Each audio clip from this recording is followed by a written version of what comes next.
pa kayo pero manalas. Feeling ko rin yung school lang, di ba? Feeling ko yung emoji na tumatawa pero may tears. Standard kasi kami. Kasi alam namin yung script. So alam namin yung daloy ng kwento.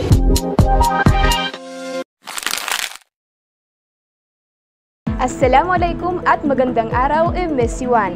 Tayo ay naririto ngayon sa IBS upang mag-isa sa Pasundayag. Ang Pasundayag ay isang pagtatanghal ng sining, damdamin at paninindigan. Tara at samahan niyo ko upang mag-isa at alamin ang kanilang experience.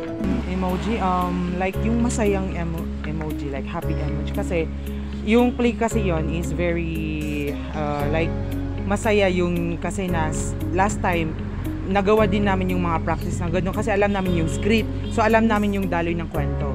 So like nakakabilib dahil familiar yung mga mukha na nag-play doon. So like masaya, grabe yung standard kasi may standard kasi kami pero nakuha naman yung standard. Ay bibigay ko na emoji ay yung palakpak kasi kudos doon sa lahat ng mga actors kasi ibinigay nila lahat and yung performance is maganda talaga siya. Tingin niyo po ba, worth it ba ang 30 pesos po sa dula na inyong napanood? Puro yung school lang, di ba? Kasi feel ko 50 pesos dapat. Kasi grabe yung mga practice, yung mga time na inilaan nila doon para lang maging maganda, like maging success yung play nila. Kasi nga 'di ba, yung 30 pesos is nandiyan na yung pagod ng mga actors, yung sa location din and yung sa food nila. So overall, yes, worth it siya.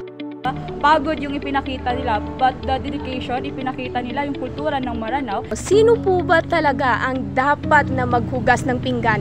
Ang mga babae po ba o ang mga kalalakihan? Sa tingin ko, it depends on the situation kasi talaga.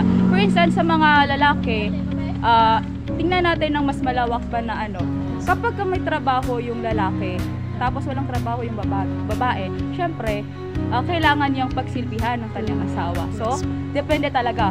And kapag naman yung babae, kasi nasa modernization na tayo, syempre, kung walang trabaho, yun yung nangyayari.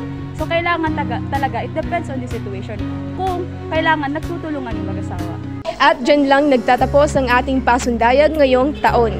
Mula sa samahan ng mga mag-aaral ng Filipino at Panitikan. Ako si Nurhani Sanaw Ibrahim. Magandang araw.